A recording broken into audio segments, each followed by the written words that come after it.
અમદાવાદ મહાનગરપાલિકાનું 17,018 કરોડનું draft budget રજૂ કરવામાં આવ્યું છે.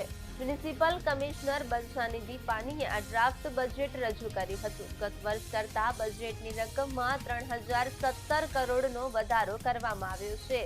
2030માં યોજનાર કોમનવેલ્થ ગેમ્સ માટે ખાસ જોગવાઈ કરાઈ છે. જાહેર પરિવહન 100% ઇલેક્ટ્રિક કરવા એએમસીનું આયોજન છે. અમદાવાદ મહાનગરપાલિકાએ બીએસ હોસ્પિટલ માટે સુધારા સાથેનું 212 કરોડ 87 લાખનું ડ્રાફ્ટ બજેટ રજૂ કર્યું.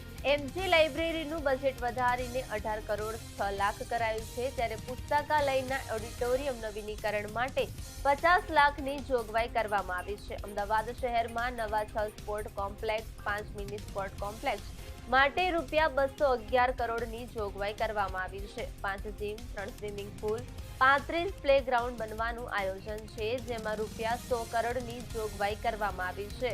બોપલ એસપી રિંગ રોડથી ધુમા સુધી પણ એલિવેટેડ કોરિડોર બનશે. શહેરમાં ફાટક મુક્ત કરવા 775 કરોડની જોગવાઈ કરવામાં આવી છે.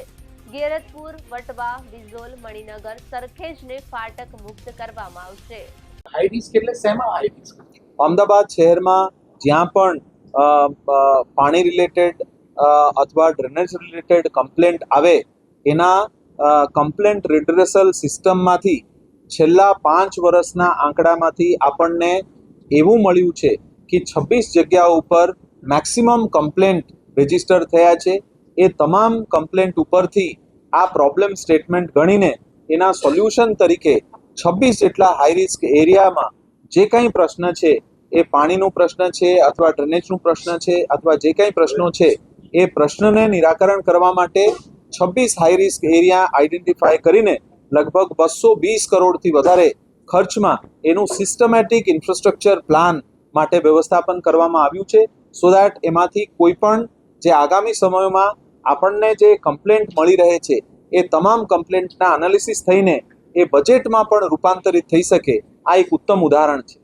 અમદાવાદ શહેરમાં એર ક્વોલિટી ઇન્ડેક્સ માટે આપણે આ વખતના બજેટમાં ઘણા બધા પ્રોજેક્ટ્સ લેવામાં આવ્યું છે. 100 જેટલા AQI સેન્સર્સ આપણે ઇન્સ્ટોલેશન કરીશું.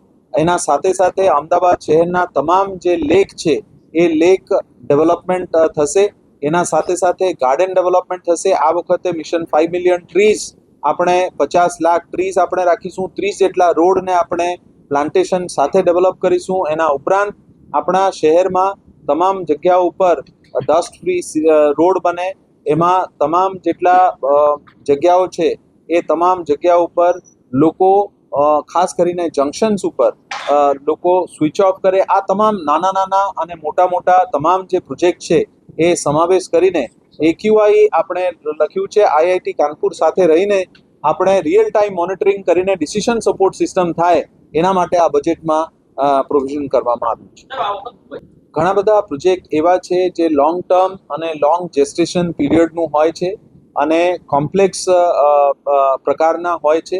એ તમામ પ્રકારના જે પ્રોજેક્ટ છે એ પ્રોજેક્ટને પણ આ વર્ષે સમાવેશ કરીને આ પ્રોજેક્ટ કાર્યાન્વિત થાય અને અમદાવાદ શહેરમાં આઇકોનિક પ્રોજેક્ટ્સ જે છે એ ડેવલપ થાય એના માટે આ બજેટમાં સમાવેશ કરવામાં આવ્યો છે.